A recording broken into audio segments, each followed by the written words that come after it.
Hello बच्चों, आज हम कक्षा 8 विषय विज्ञान पहला अध्याय शुरू करने जा रहे हैं। इस अध्याय का नाम है भोज्य पदार्थ एवं उनका उत्पादन। जैसा कि आपको बोर्ड पर दिख रहा है, भोज्य पदार्थ और उनका उत्पादन। भोज्य पदार्थ का मतलब होता है जो चीज़ हम खाते हैं वो किससे बनता है और उनका उत्पादन कहाँ से होता है। आप जानते हैं कि जो पेड़ पौधे होते हैं उनको हम उत्पादक कहते हैं। पेड़ पौधों को क्या कहा जाता है? उत्पादक। और हम लोग जो हैं जीव जंतु हैं पेड़ पौधों को छोड़ करके, वे सब जो है उपभोक्ता कहलाते हैं। उत्पादक और उपभोक्ता मतलब पेड़ पौधे से हमको भोज्य पदार्थ मिलता है, इसलिए पेड़ पौधों को उत्पादक कहा जाता है। और हम लोग जो है उस उत्पादन का, उस उत्पाद का उपभोग करते हैं, इसलिए हम लोग को या अन्य जीव जंतुओं को उपभोक्ता कहा जाता है। आइए पाठ शुरू करते हैं। देखिए, पहला चीज इसमें आता है कृषि। कृषि किसे कहा जाता है? कृषि का मतलब होता है खेती। कृषि का मतलब होता है खेती। पहला टॉपिक कृषि या खेती, जिसको आम भाषा में खेती भी कहा जाता है। यह होता क्या है, इसके बारे में हम जानेंगे। जब एक ही स्थान पर एक ही प्रकार के पेड़ पौधे लगाए जाते हैं, जब किसी एक ही स्थान पर एक ही प्रकार के पेड़ पौधे लगा दिए जाते हैं या उगाए जाते हैं, तो इसे पौधों की खेती या कृषि कहा जाता है। जब एक ही स्थान पर एक ही प्रकार के पौधे लगाए जाते हैं, जैसे कोई खेत है, कोई खेत है, इस खेत में जो है एक ही प्रकार का पौधा लग रहा है। जैसे मान लीजिए गेहूं का पौधा लग गया, तो ये क्या कहलाएगा कि गेहूं की खेती। इसी प्रकार से धान का पौधा लगा दिए तो धान की खेती, चने का बीज बो दिए, उसमें चना है तो आप कहेंगे चने की खेती। तो आप समझ गए होंगे कि जब एक ही स्थान में या किसी स्थान में या किसी स्थान पर एक ही प्रकार की पौधे या फसलें मत कहिए भाई, एक ही प्रकार के पौधे उगाए जाते हैं, तो इसे पौधों की खेती कहते हैं या कृषि कहते हैं। आप समझ गए होंगे कि खेती क्या होती है। दूसरा चीज आता है फसल। दूसरा चीज होता है फसल। फसल क्या होता है? एक ही स्थान पर उगाए जाने वाले, जैसे एक ही खेत है, एक ही स्थान पर उगाए जाने वाले एक ही प्रकार के उपयोगी पौधे फसल कहलाते हैं। कहने का मतलब कि एक ही खेत में यदि आप एक ही प्रकार के फसल उगा रहे हैं, जो कि ऐसा फसल हो कि उपयोगी हो हमारे लिए, तो उसको क्या कहेंगे? फसल कहेंगे। जैसे गेहूं, एक गेहूं का फसल है। गेहूं जो है ये क्या हो गया? फसल का नाम हो गया। धान धान फसल का नाम हो गया, चना, अरहर, मटर, उर्द, कुछ भी आप कर सकते हैं, गन्ना, या फिर सब्जियों की खेती में जैसे टमाटर, बैगन, लौकी, कुछ भी कर सकते हैं। तो ये सब जो है फसल के अंतर्गत आती है।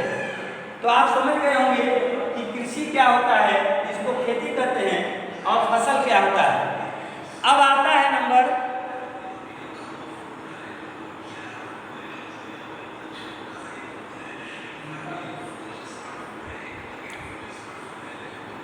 उत्पाद। उत्पाद क्या होता है, या उपज।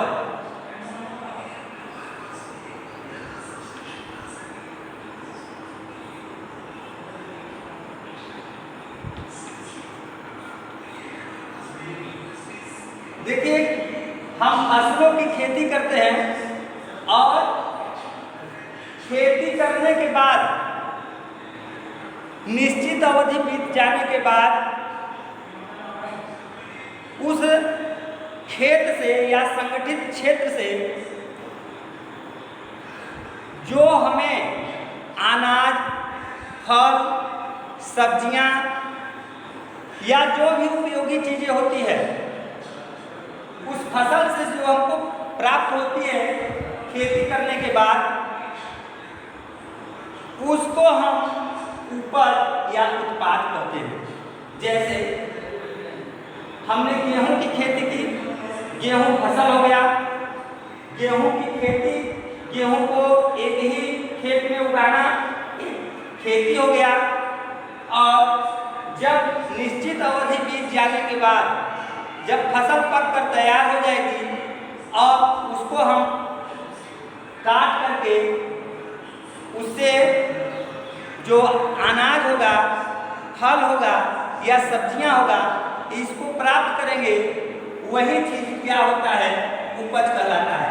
मतलब अनाज, फल या सब्जियां जो भी होते हैं उन्हीं को उत्पाद या उपज कहा जाता है। अब आपको समझ में आ गया होगा कि कृषि या खेती क्या होती है, फसल क्या होता है, उपज या उत्पाद क्या होता है। एक बात पुनः देखेंगे कि किसी स्थान में जब एक ही प्रकार के पौधे लगाए जाते हैं तो उसे हम खेती करना कहते हैं या कृषि कहते हैं। और उसमें, उस स्थान में या उस खेत में जिस चीज का, जैसे कोई अनाज हो गया, गेहूं, धान, मटर, चना, या सब्जी हो गया, टमाटर, खीरा, लौकी या कुछ भी, या कोई फल हो गया, आम, सेब, संतरा, नींबू, कुछ भी, तो उन चीजों को हम फसल कहेंगे। जैसे गेहूं फसल हो गया, ठीक है, आम फसल हो गया।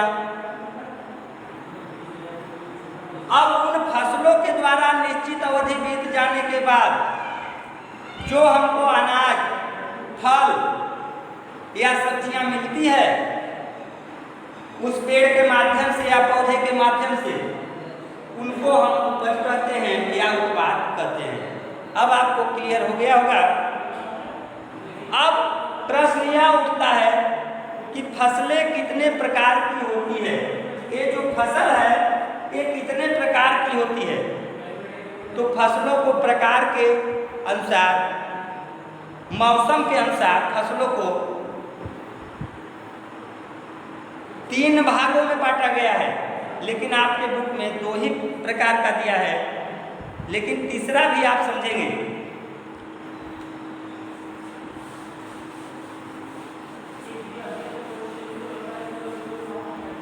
नंबर 1, खरीफ की फसल।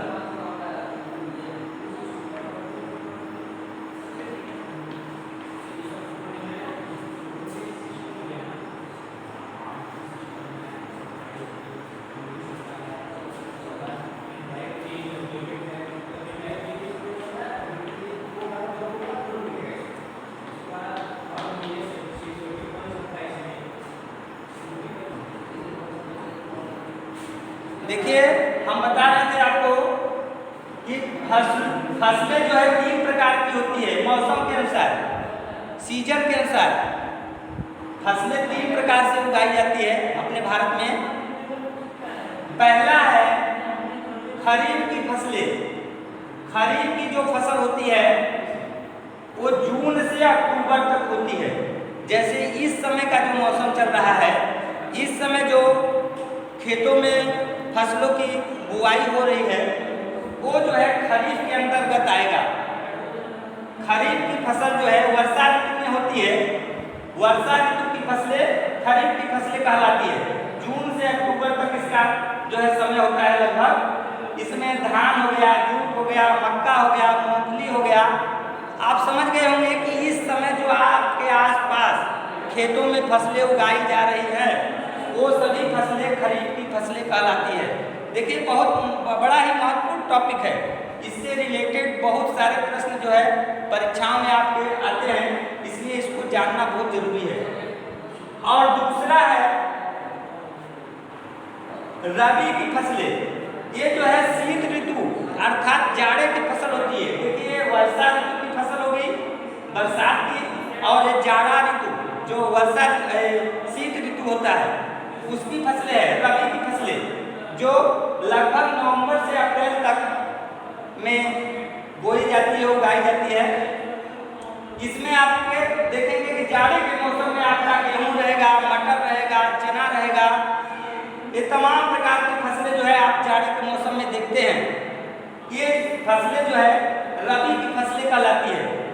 और तीसरा प्रकार का एक फसल और होता है जो आपके बुक में नहीं दिया गया है, लेकिन इसको भी आपको जानना बहुत ही जरूरी है, जिसको हम जायद की फसल कहते हैं। जायद की फसल, जिसका जो है समय अप्रैल के बाद इसको खेतों में इसकी बुआई की जाती है, जिसको आप गर्मी की फसल भी कह सकते हैं। ग्रीष्मकालीन फसलें जो होती है वो जायद की फसल के अंतर्गत आती है।